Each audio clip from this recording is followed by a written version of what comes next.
Welcome. Today in front of me Realme Narzo 50i Prime, and I'll show you how to check battery temperature with Ampere app on this device. So first let's open the Play Store application. And now here in the search bar we should enter Ampere.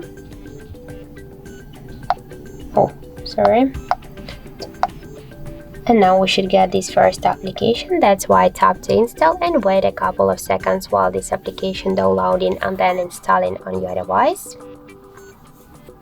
After that, just tap here to open the app. Click yes, I agree, pick close. On the left down corner, tap to OK, and now we can see here the temperature of our device battery. In my case, that's 27.2 degrees.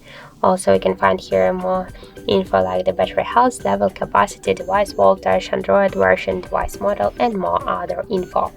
So that's it. Thank you for watching, and if you find this video helpful, don't forget to leave a like, comment, and to subscribe our channel.